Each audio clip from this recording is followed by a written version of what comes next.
comunicação com parentes desencarnados. Quando podemos nos comunicar com nossos entes queridos? Com quanto tempo um espírito, com a permissão de Deus, pode mandar mensagem?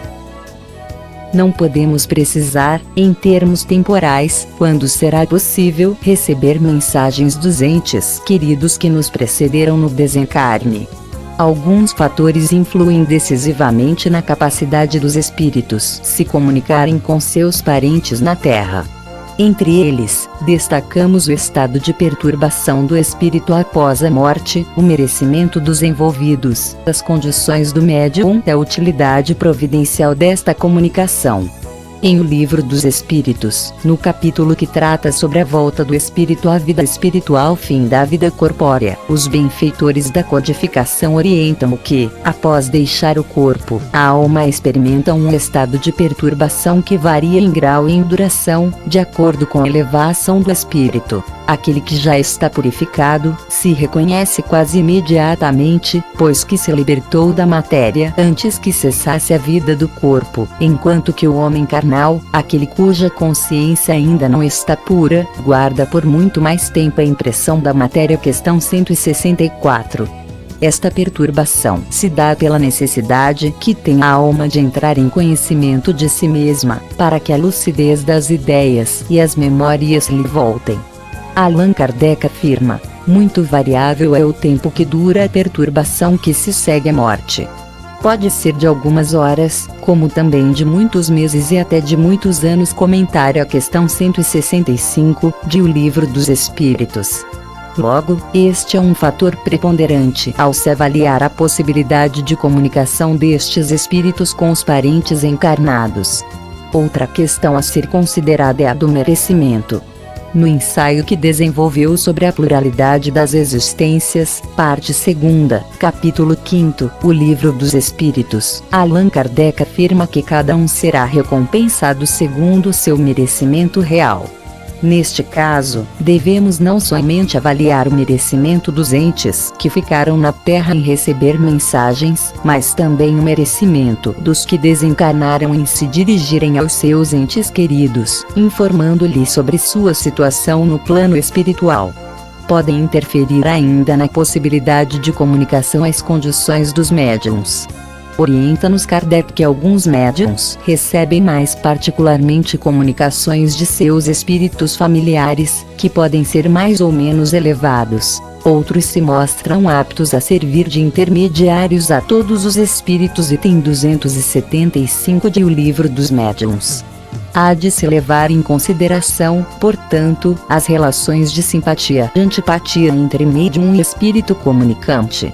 A utilidade das comunicações é outro ponto importante. Em várias circunstâncias, nas obras básicas, encontramos a justa colocação dos espíritos para que observemos se há um fim útil naquilo que desejamos. Nesta mesma lógica, somente teremos a possibilidade de receber uma mensagem de entes queridos se for necessário, e não para atender a curiosidade ou outras motivações que não revelem grandeza de alma. Como podemos perceber, há uma série de fatores a serem considerados. Porém, isso não é impedimento para que as comunicações aconteçam. Os próprios espíritos narram a felicidade que sentem por serem lembrados por nós e a alegria em se comunicar, situação em que podem informar sobre sua nova situação no plano espiritual. A possibilidade de nos pormos em comunicação com os espíritos é uma dulcíssima consolação, pois que nos proporciona meio de conversarmos com os nossos parentes e amigos, que deixaram antes de nós a terra. A doutrina espírita nos oferece suprema consolação, por ocasião de uma das mais legítimas dores. Com o espiritismo, não mais solidão, não mais abandono. O homem, por muito insulado que esteja, tem sempre perto de si amigos com quem pode comunicar-se. Comentário de Allan Kardec à questão 935 de O Livro dos Espíritos. As mensagens de entes queridos desencarnados, pois, funcionam como uma prova incontestável da realidade da vida após a morte do corpo físico, demonstrando de forma inequívoca que os laços de afetividade persistem no mundo espiritual.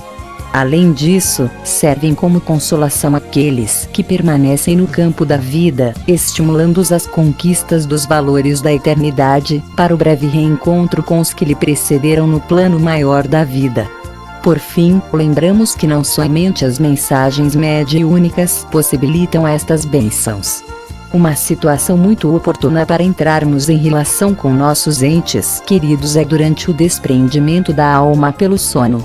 Afirmam-nos os espíritos da codificação que é tão habitual o fato de irdes encontrar-vos, durante o sono, com amigos e parentes, com os que conheceis e que vos podem ser úteis, que quase todas as noites fazeis essas visitas. Questão 414 de O Livro dos Espíritos.